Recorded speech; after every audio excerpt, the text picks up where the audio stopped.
अग्र पूज्य गणाधीश गणेश।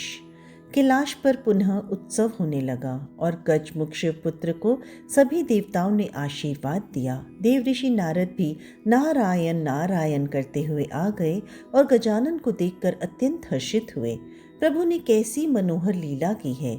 ऐसी ही लीलाओं को देखने के लिए तो वे लोग भ्रमण करते रहते थे, परंतु अभी कुछ शेष था तो महादेवी से बोले, जगन माता, किसी अन्य का बल कोई अन्य कैसे जान सकता है। शनिदेव को अपनी शक्ति के बारे में पता था, मुझे तो नहीं पता था। महादेवी ने सक्रोध सिर झुकाए शनिदेव की ओर देखा और उन्हें अंग रहित हो जाने का श्राप दे दिया। शनिदेव ने श्राप को स्वीकार किया। कामदेव की भांति वे भी देह से मुक्त हुए, परंतु उनकी शक्ति और प्रभाव ज्यों का त्यों बना रहने वाला था। देव ऋषि चले गए तो ब्रह्मा जी ने असहाय भाव से सिर हिलाया। ब्रह्मदेव, सबका हित करने वाले देव ऋषि नारद स्वयं कुछ नहीं करते, उन्हें तो परम प्रभु से प्रेरणा मिलती है, इसलिए क्रोध न कीजिए। अब शिवपुत्र के सभी जातक संस्कार कराइए। श्री हरि बोले तो ब्रह्मा जी ने सहमति दी।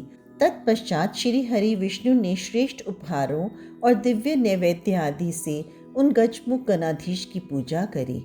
श्री हरि द्वारा किए गए प्रथम पूजन से गजमुख प्रथम पूज्य हुए। श्री हरि ने बालक को सुसज्जित पुष्पों की वनमाला पहनाकर ब्रह्म ज्ञान प्रदान किया। फिर षोडशोपचार करने के पश्चात बालक का नामकरण संस्कार किया। बालक के ये नाम रखे गए: विघ्नेश, गणेश, हेरम, गजानन, लंबोदर, एकदंत, शूर्पकर्ण और विनायक। संस्कार के समय सभी देवताओं मुनियों ने विघ्नेश गजानन को उपहार और आशीर्वाद दिए। माता पार्वती ने अपने लाडले पुत्र को मधुपर्क चटाकर उसे प्रथम भोजन कराया। गणाधीश गणेश सभी देवों में अग्र पूजा के लिए स्वीकृत हुए। इस पवित्र अवसर पर गणेश की महिमा का वर्णन करते हुए श्री हरि विष्णु ने माता लक्ष्मी सहित उनकी स्तुति की और भक्ति भाव से उन परम प्रभु से प्रार्थना की, हे सनातन ईश्वर, मैं आपके सनातन ब्रह्म ज्योति स्वरूप का स्तवन करना चाहता हूँ, परंतु स्वयं को असमर्थ अनुभव करता हूँ, क्योंकि आप देवों में सर्वश्रेष्ठ, अज्ञेय, आराध्य और सिद्धों के भी सिद्ध हैं। आप ही धर्म हैं और धर्म की सशक्त शाखाओं को धारण करने वाले हैं। आप सर्वेश्वर, सर्वरूपी, सर्वव्यापक और अखिल ब्रह्मांड के बलाबल में वास करने वाले हैं। आप ही सृष्टि हैं और आप ही दृष्टि हैं। यह अखिल विस्तार आपका ही है। समस्त सिद्धियां और वरदान आपके कोटि श्री मुखों द्वारा ही फलदायी होते हैं। आपकी स्तुति करने में ना तो चतुर्मुखी ब्रह्मा, न पंचमुखी महेश्वर और न स्वयं समस्त प्राणियों की वाणी सरस्वती ही समर्थ हैं। जब चारों वेद भी आपकी महिमा का पार नहीं पा सके तो मेरी क्या सामर्थ्य है। हे सृष्टि के बीज, अंकुर और उससे आश्रय चींटी से लेकर गज में भी विराजमान महाप्रभु, आपको बारंबार नमस्कार है। श्री विष्णु की स्तुति के पश्चात महादेवी के श्राप से विकल शनिदेव ने परम प्रभु से प्रार्थना की, हे दीनानाथ, महामाई ने रुष्ट होकर मुझे श्राप दे दिया है। यद्यपि माता का श्राप भी वरदान के समान फलदायी होता है, अतः हे करुणामय, मुझे अकिंचन पर भी कृपा करके मेरी विकलता का शमन कीजिए। शनिदेव की व्याकुलता को जानकर श्री हरि को परम प्रभु की प्रेरणा हुई। वे बोले, हे शनिदेव, महादेवी का श्राप जगत कल्याण हेतु ही है, फिर भी तुम्हारा भय स्वाभाविक है। इस भय के शमन के लिए तुम संसार मोहन नामक कवच के विषय में जान लो। यह गणेश कवच है, जिसे धारण करने से सभी दोषों का शमन हो जाता है। इस कवच की बड़ी महिमा है। 10 लाख जप करने से यह कवच सिद्ध हो जाता है। इसे सिद्ध करके धारण करने वाला मृत्यु पर भी विजय प्राप्त कर लेता है। उसके समस्त दोष और पाप क्षीण हो जाते हैं।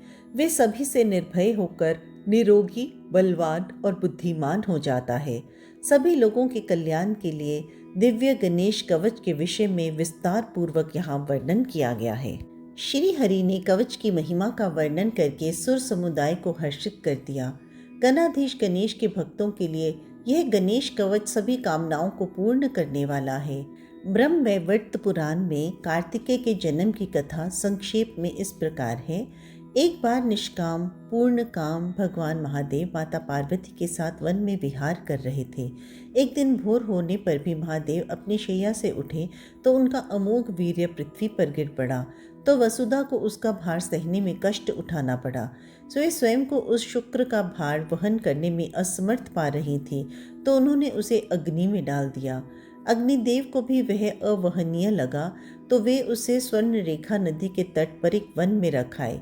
यह शुक्र वहाँ एक सुंदर शिशु बनकर क्रदन करने लगा।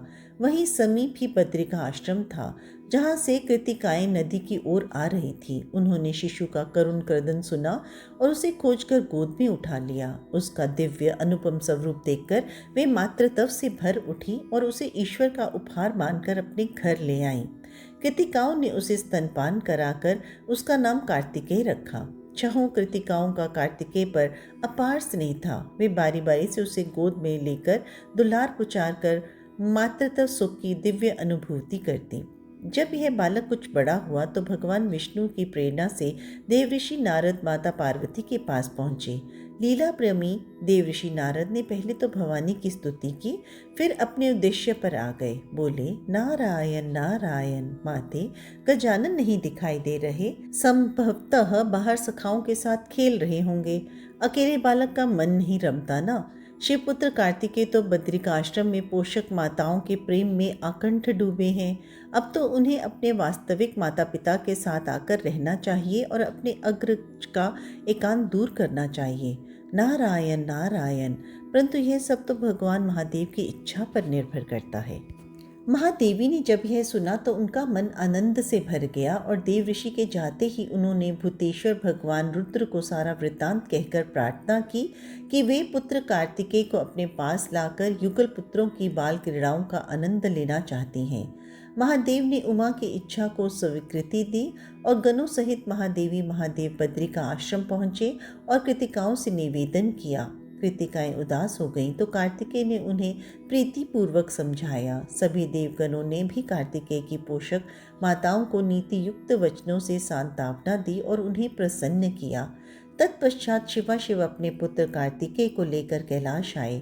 गणेश अपने अनुज को देखकर अत्यंत प्रसन्न हुए। जय गणेशा।